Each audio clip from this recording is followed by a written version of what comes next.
They are often found, amongst others unlike themselves, of darker greens and sloped branches that can withstand the weight of snow when it falls, a cluster burgeoning even in conditions less hospitable. Even when all has withered, their skin can breathe the light, with pores porous and made for exchange. So they grow still, even after the canopy is bare. They are much like others of their kind, but special are their petioles, their little petty feet, which let them waver like a shiver in the transparent fluidity of air, supple and so prone to this warp and weft in the sky, limber and resilient, with a certain timbre to their sway. They grow together in droves in self-made colonies that feed and feed from the ground where roots spread out. Symbiotic nourishment, entangled with each other, suckling through rhizomatic roots, they grow as and into the horizontal, budding adventitiously and so ancient and long-lived. Standing like a series of capital I's, their seeming singularity belies the intertwinement that scaffolds them from below. Burrowing across and making layers of an abundant understory, even the fire will not wipe them out, for they are protected as and by their thicket underground. New sprouts will appear, and the burned and barren landscape will foster saplings that will swallow again and stretch. They set down anchors, interlocking anchors, whether or not on solid ground. All resistance and refusal and regeneration from below. The leaves were once placed on graves to protect the dead on the routes they might take. Emblems of protection, it was said Persephone tended them in a grove, biding time from eating seeds before the fruits to harvest could be brought forth again. With their shivering leaves, they were thought to communicate with other worlds, listening to and speaking of what they heard from afar. The whir of those leaves in the wind thought a whisper, bringing news from ancestors and giving rise to the lyric of language and poetry. To place the leaf under your tongue, it was thought, would impart eloquence, perhaps to undulate rather than enunciate in order to articulate otherwise. A letter in the alphabet of Ogham, those ancient marks made on stones that might still say something of note, another rhythm, a nuanced cadence that warrants listening with altered ears. On another continent, they are named for their trembling, their quaking. Of the earth it might split open, but of a body it might be dancing. Not shivering, but whispering, not a tremble, but a twirl.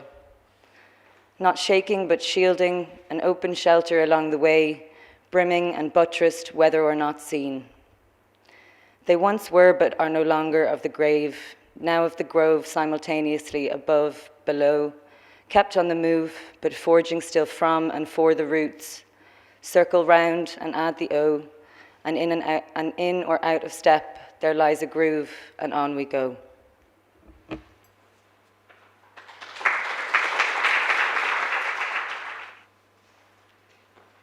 Hey, this isn't what was in the programme.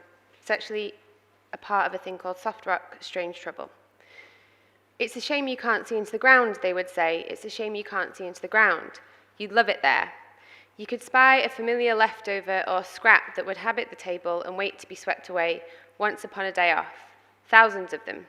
The foyers and mezzanines and balconies of what could be.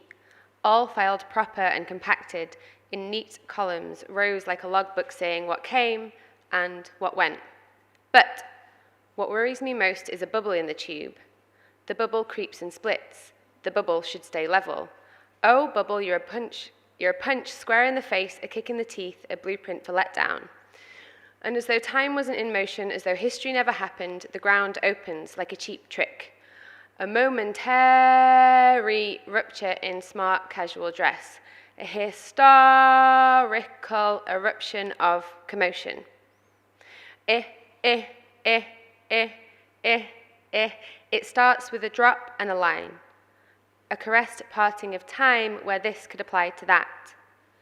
Tempo, touch, tension, timber, tone, twill, toll, crumbling in tunnels, voids and seams, oozing and bouncing. Oh, bubble be a volume and secrete a hollow and sound a collapse.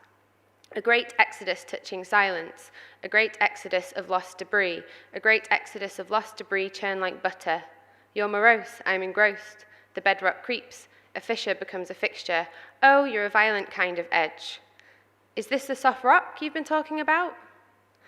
About what is not here is what is ripe for attention, is what is all too much, is like night, like nothing, if not light, hot, red hot, seared open, while hotter now, while hotter here, closer to the middle, hotter, a wet finger smoothing a seam, a seamless transference, from volume 12 to volume nil to volume 12, delve deeper into a lightless hollow cut in two to no, down, to basically nothing but a reflective pool, but a dry, craggy depression, thumb deep in the ruler of history, exposed in its own shade, that is, sediment, compacted, then cut at a likely cross-section, making somewhere new to hang out, someplace else to dive into for the night, somewhere new to split from when I'm nothing if not cut in two, somewhere warm for convening in the hole, in the hollow. The whole gang is here, smashing, swilling, shouting, sounding out an echo, seeking an echo. Coo, hoo, coo. They say, what are you up to tonight? Well, there's dinner, and then we'll skip school and climb into the hollow with us. We'll all go. Everyone will be there. There's no data coverage, but it's good to talk in the hollow. We hear ourselves reverberating with the walls, like the movies, like television. I prefer things that reflect myself back to me, even just a fraction, a fracture of something like what I call a life. These walls are old, never seen before, though do you like the fresh new paint job? How do you like the new decor? Do you drop a strange beat? Do you drop a strange beat? Do you drop a strange beat? Do you? Oh, are you still? Oh, are you still now? Oh, be still, don't be a strange trouble, but steady for a second. It's getting late to get back home. To get back home, follow the broken line up the ways, take a hold, a strong, firm grip. It's best with some chalk clapped, follow the M dashes and reach out until you start to see your limbs again. Then it's easier, more intuitive. I look again and think, this is not my arm. Just some reverberation, just this reverb, this reverberation. Listen, it sounds just like theirs over there. Our arms are bouncing around and offering themselves as transplants.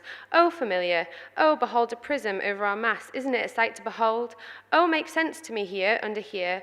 Oh, don't look up. Oh, don't look down. Oh, a thrust means what could be, particularly.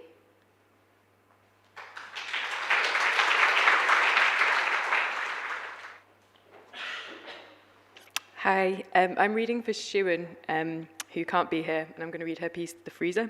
I'm Misa. The freezer is the new hotspot.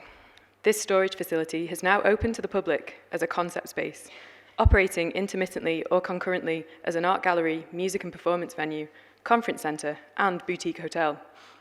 Its mission statement proposes itself as a malleable polymorph, a chameleonic architecture that's curated by contemporary conditions. Thrillingly, the freezer isn't dogmatic in its approach to space and doesn't distinguish between how it functions as an art space, performance venue, or accommodation. Guests, artworks, and archives are housed alike. It's an exciting proposition that beats the ubiquitous apart hotels found when trawling on Airbnb. On arrival, the space can appear practically deserted. Don't let that fool you. There's plenty to explore. The freezer has something for everyone. Here, traditional entrance fees are recalibrated as customizable membership plans. With a simple event pass, it is possible to attend one of the many disparate and interdisciplinary performances, talks, or workshops. These events are held primarily on the first floor. If you'd like to attend multiple events and explore the installations on the ascending floors, the day pass supports a more thorough encounter, contextualized by the opportunity to find and navigate current exhibitions and installations in progress. Social desk spaces are available if people wish to use the freezer as a co-working space, flexi studio, or creative zone. Hotel guests can experience the freezer's unique potential. The floors are left undivided, and residents are encouraged to utilize and interact with the exhibitions and archives in their dwelling during their stay. The absence of walls, partitions, textiles, or soft furnishings note the deliberate departure from the expectations set by most luxury accommodation. We want our guests to feel like they are part of the work and part of the art space, like producers, performers, and participants. It is the freezer's mission to extend this reimagining of the public, private, domestic, and cultural domains through their own bold assertions of space.